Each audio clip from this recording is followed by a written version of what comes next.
कि दुनिया मंदी जोरानू लख लानत है कमजोरानू, इनकलाब जिंदाबाद। जब इस गांव में आते थे तो ढोल बजा के हमारा स्वागत करते थे। आज वो वापस समय आ गया है लड़ने का। ढोल उसी दिन बजेगा जिस दिन गहलोत सरकार ये घोषणा करेगी कि इस इलाके में पानी दिया जाएगा, इन ढोलों पे पानी लगेगा। इस दिन ढोलों से खुशहाली मनाएंगे। मैं सारे माता बहनों से अपील करना चाहता हूँ कि उसी तरीके से घर से निकल के इस आंदोलन का समर्थन कीजिए। अपने आने वाले भविष्य बच्चों का सवाल है, उस सवाल के लिए आपको जागना पड़ेगा, आपको सरकार से मुकाबला करना पड़ेगा। और उस मुकाबले की प्रथम पंक्ति में हम सारे साथी बैठे हैं, सारे आगे की पंक्ति में होगी। सरकार अगर कोई गोली चलाएगी, डंडा चलाएगी, पहले हमारे पे चलाएगी।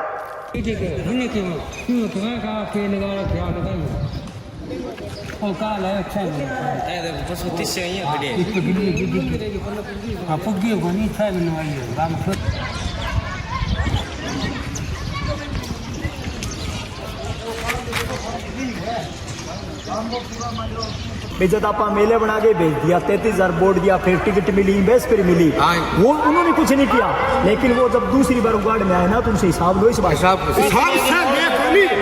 बंधु जी ने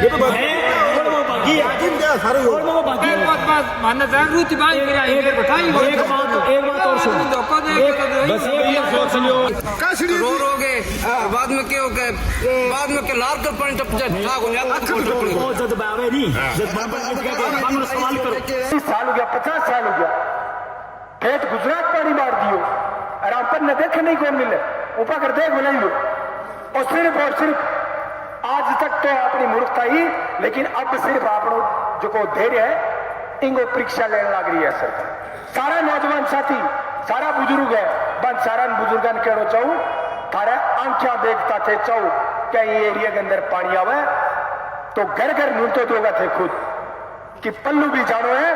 और आगे भी कोई प्रोग्राम बड़ा, कोई सभा हुआ है, बटे अपन हर घर में व्यक्ति पहुंचेगो, नौजवान पहुंचेगो, आपका बूढ़िया पहुंचेगा। 33,000 लोगों की बदौलत से घर बैठे टिकट मिली।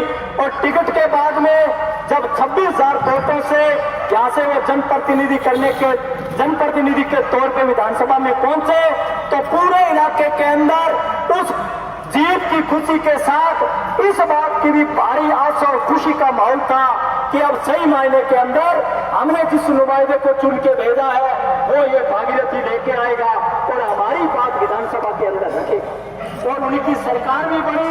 ये बात मैं किसी राजनीतिक पार्टी की तौर से या किसी के दिलोस्तावा से नहीं कह रहा, ये बात मुद्दे की है कि हमें करनी पड़ती है।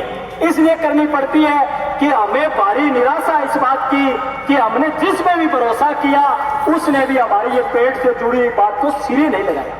उस कंडीशन के अंदर भी जब उनकी सरकार बनी और सरकार भी बहुमत की थी और उन लोगों ने सही मायने के अंदर राजनीतिक इच्छा शक्ति उनकी कमजोर थी और वो हमारी बात को सही तरीके से नहीं रख पाए और नहीं रख पाने की वजह से हमें पानी नहीं मिल पाया। बैठे तो सिंचाई सचिव ने लिखित में दिया था कि जब कभी भी पानी बढ़ेगा तो पहली प्रायोरिटी एटा सिंगरासर माइनर की होगी। लेकिन एटा सिंगरासर माइनर की प्रायोरिटी होते हुए भी बलवान पूनिया भादरा क्षेत्र के अंदर अपने गाँवों के अंदर पानी की डीपीआर भी बनवा ली और 100 करोड़ का बजट भी बनवा लिया। हमें कहीं दर्द नहीं है, वो किसान साथी है, पानी वहाँ मिले चाहे टुकराना के गांव के लोगों को मिले, पानी किसान के खेतों में पहुँचना चाहिए।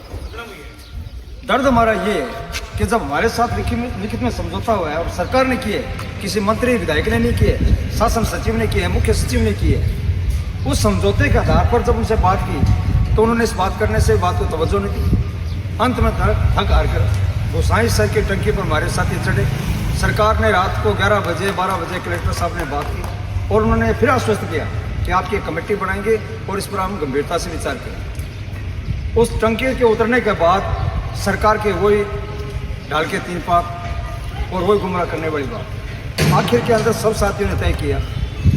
एहतराम जी से भी बात हुई, गम कैनाल में लगे हुए, सोपत से भी बात हुई, जितने भी पुराने साथी लगे हुए थे सबसे बात हुई और उसके बाद प्रेस कॉन्फ्रेंस की सूत्रन में और सबने ये तय किया कि इस आंदोलन को पुनः शुरू किया जाए।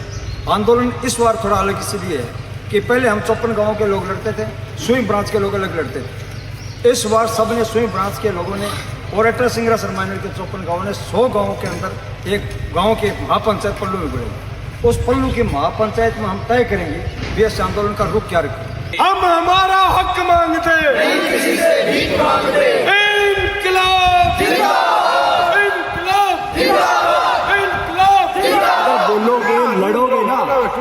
नहीं लड़ोगे नहीं वो समाधान को नहीं, वो समाधान को नहीं बोलोगा लड़ोगा तो नहीं लड़ोगे बोलोगे ना तो मिलेगा।